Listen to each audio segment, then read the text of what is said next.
بسم اللہ الرحمن الرحیم۔ آج بات کریں گے گل پلازہ کے بارے میں۔ آپ سب کو پتہ ہے کہ گل پلازہ میں کیا تباہی ہو چکی ہے۔ میں آپ کو مختصراً اس کے بارے میں بتاؤں گا۔ ظاہر ہے کراچی تو یہاں سے تقریباً 80 یا 90 کلومیٹر دور ہے، تو لگ بھگ ابھی تک جو معلومات نیٹ پہ جو ہیں ان کے مطابق 26 افراد فوت ہو چکے ہیں اور درجنوں لاپتہ ہیں، ان کا کچھ پتہ ہی نہیں۔ اور درجنوں ایسی لاشیں ہیں، یعنی کہ کسی کا سر ہے تو پیر نہیں ہے، پیر ہے تو سر نہیں ہے، ایسے درجنوں لاشیں ہیں۔ بس اللہ معاف کرے، کیا کہہ سکتے ہیں۔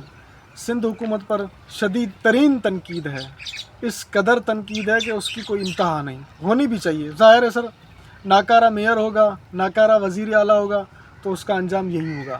اور یہ بات بھی ہے کہ وزیر اعلیٰ کو خود کو یہ نہیں کرنا، اس کو صرف آرڈر دینا ہے۔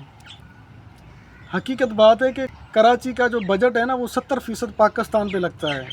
یہ خوش قسمتی کی کراچی کی ہے جس کا 70% بجٹ پورے ملک میں لگتا ہے، یعنی کہ ایک کراچی پورے کنٹری کو پال رہا ہے۔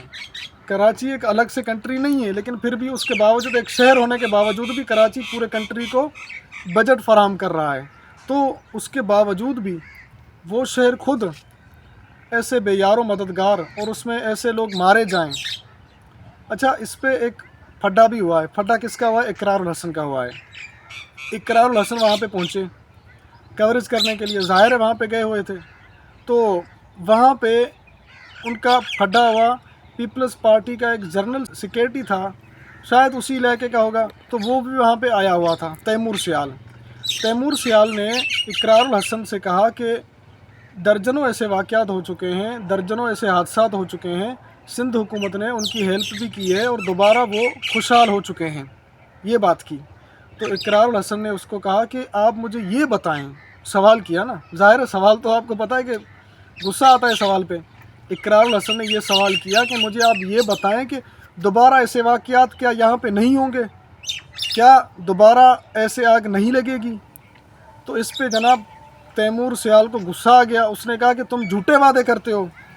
بھائی اس میں جھوٹے وعدے کی بات ہی نہیں ہے، وہ آپ سے بندہ ایک سوال کر رہا ہے کہ آپ مجھے بتائیں کہ دوبارہ یہ ایسا کچھ نہیں ہوگا، تو اس پہ آپ کہہ رہے ہیں کہ جھوٹے وعدے۔ پھر ظاہر ہے اقرار الحسن کو غصہ آ گیا، اس نے کہا جھوٹے تو تم ہو، میں تو تم سے سوال پوچھ رہا ہوں، کیا ہم سوال نہیں پوچھ سکتے حکمرانوں سے کہ یہ تباہی کیوں ہو رہی ہے؟